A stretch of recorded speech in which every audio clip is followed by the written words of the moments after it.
Это путешествие в иное измерение.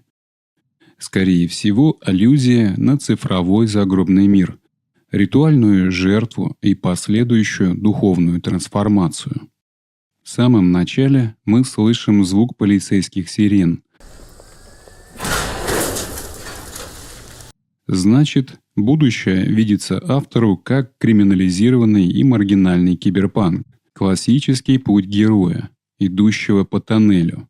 Тоннель – символ перехода состояния или испытания. Тоннель темный и заброшенный, что может отражать его мир или внутреннее состояние. Птица-робот – это архетип верного спутника, проводника в иной мир. Но это не просто робот-помощник. У него двойственная природа – физическая и духовная. Герой называет его Бостоном. Возможно, в этом роботе заключено сознание близкого ему человека, душа, оцифрованная в машине. Портал «Аномалия», как вы, скорее всего, подсознательно расшифровали, это граница между мирами. Видимо, в будущем технологии достигнут уровня тонкой материи и будут способны влиять на атомы мироздания. Это своего рода техномагия. Монета — это мифический символ платы за переход в загробный мир. Герой переходит в иное измерение и оказывается на выходе из пещеры. Вспоминаются слова американского исследователя мифологии Джозефа Кэмпбелла. «Пещера, в которую ты боишься войти, таит сокровища, которые ты ищешь».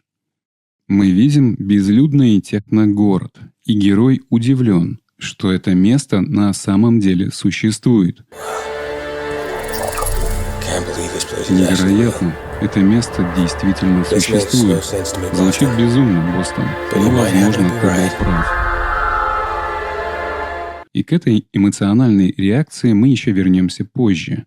Герой идет к самому величественному сооружению и заходит внутрь. Мы видим центральную часть помещения, оформленного как религиозный собор. Статуи в форме молящихся подключены проводами к центральному серверу, что говорит о том, что это особое место поклонения цифровому существу. Далее герой входит в алтарную зону, где мы и видим то самое гигантское андрогенное цифровое существо. Герой произносит: «Вот, это последний». Теперь это точно. Как оказывается, это не первое подношение, но самое важное и ценное. А значит, герой проделывал подобного рода обряд не в первый раз. Тогда почему он удивился существованию этого места? Невероятно, это место действительно существует. По всей видимости, герой путешествовал по измерениям, и это измерение самое важное и тайное, которое открывается только избранным. Это конец пути и высшее начало. Технологичный чемодан — это магический артефакт, подношению существу, МакГаффин, в котором может быть все, что угодно, от энергии до важной информации. Но важно не содержимое, а сам акт. Смерть героя — это ритуальная жертва, цена за то, что он принес. Существо, получив чемодан, уменьшается в размерах. Видимо, оно насытилось и сбрасывает маску и иллюзию. Это завершение обряда. В этот момент спутник героя преображает физическую оболочку погибшего в форму белого ангела.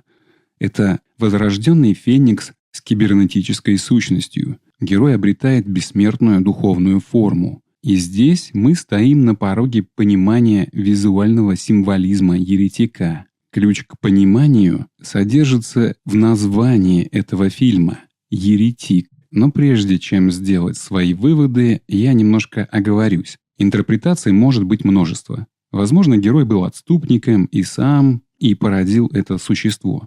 Возможно, он хочет своей жертвой спасти человечество от тотальной кибернетизации и превращения людей в машины. Возможно, он спасает своего близкого человека через духовный симбиоз. Да, все это возможно. В этом и заключается вся творческая мощь еретика, позволяющая каждому зрителю построить свою собственную теорию. Но я прочел нарратив по-другому. Сейчас я постараюсь логично объяснить свою позицию. В начале ролика я назвал героя техномагом.